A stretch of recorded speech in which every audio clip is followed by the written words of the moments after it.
पाऊस, चहा आणि कांदा भजी हा सगळ्यांचाच आवडीचा आहे.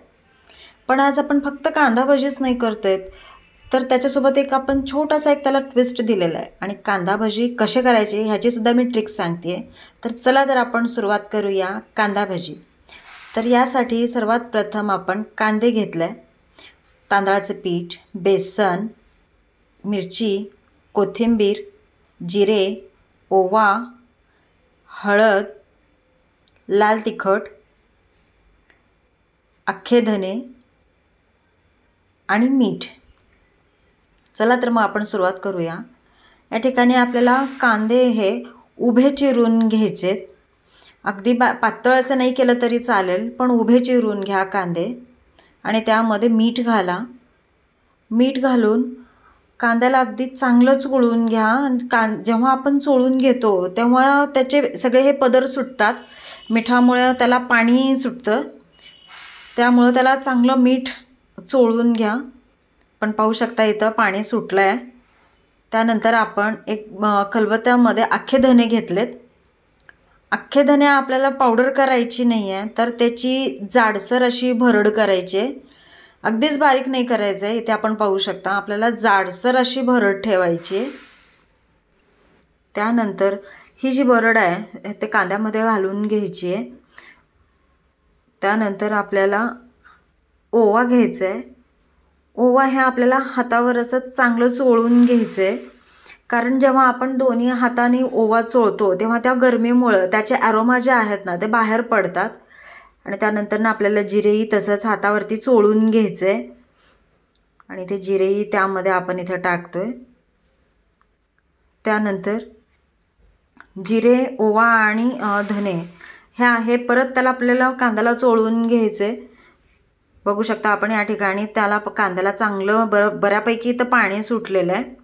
त्यानंतरनी आपल्याला हिरव्या मिरच्या घ्यायच्या आहेत. हिरव्या मिरच्या मध्यम तिखट आहेत, खूप तिखट नाही आहेत, तर तेही बारीक चिरून घ्या. कोथिंबीर पण आपण इथे बारीक चिरून घेतो आहे. इथे आपण ताजा कढीपाला पण घेऊया. ताजा कढीपाला असेल तर कांदा भजीला चांगली टेस्ट येते. कढीपालाही आपण अगदी बारीक चिरून घ्यायचे. इथे आपल्या कांद्याला एक 5 ते 10 मिनिट झाले. आता यामध्ये आपण बारीक चिरलेली कोथिंबीर, त्यानंतर कढीपाला आणि मिरची हे सगळं साहित्य घालून त्यामध्ये परत हळद घालून घेतली आहे, लाल तिखट,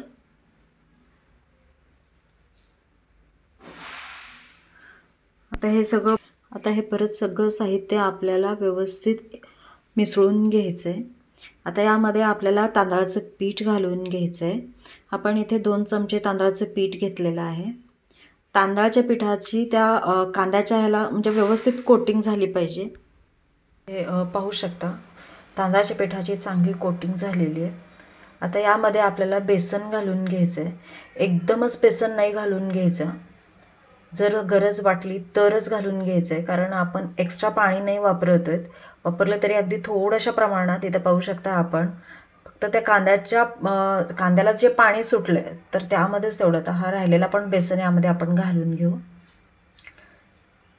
या ठिकाणी अगदी 2 ते 3 चमचे पाणी घालून घेतलं आहे, म्हणजे ते कांद्याला व्यवस्थित बेसन आणि तांदळाचं जे पीठ आहे ते चिटकलं पाहिजे.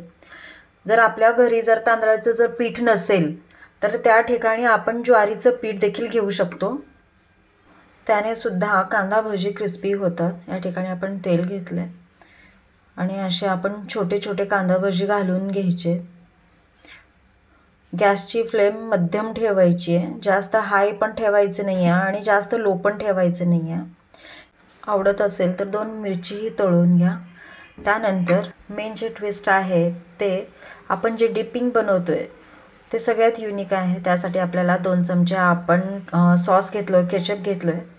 त्यामध्ये 2 चमचे शेजवान चटणी घेतलं आहे आणि त्यामध्ये चीज जे असतं मेल्टेड चीज, त्यानंतर मिक्स हर्ब्स ते थोडंसं घ्यायचे, कारण या डिपचं आणि कांदा भजीचं जे कॉम्बिनेशन आहे ते अगदीच युनिक आहे. एकदा नक्की ट्राय करा, अगदी मस्त टेस्ट येते. या ठिकाणी आपण पाहू शकता आपली कांदा भजी जी आहे अगदी क्रिस्पी झालेली आहे.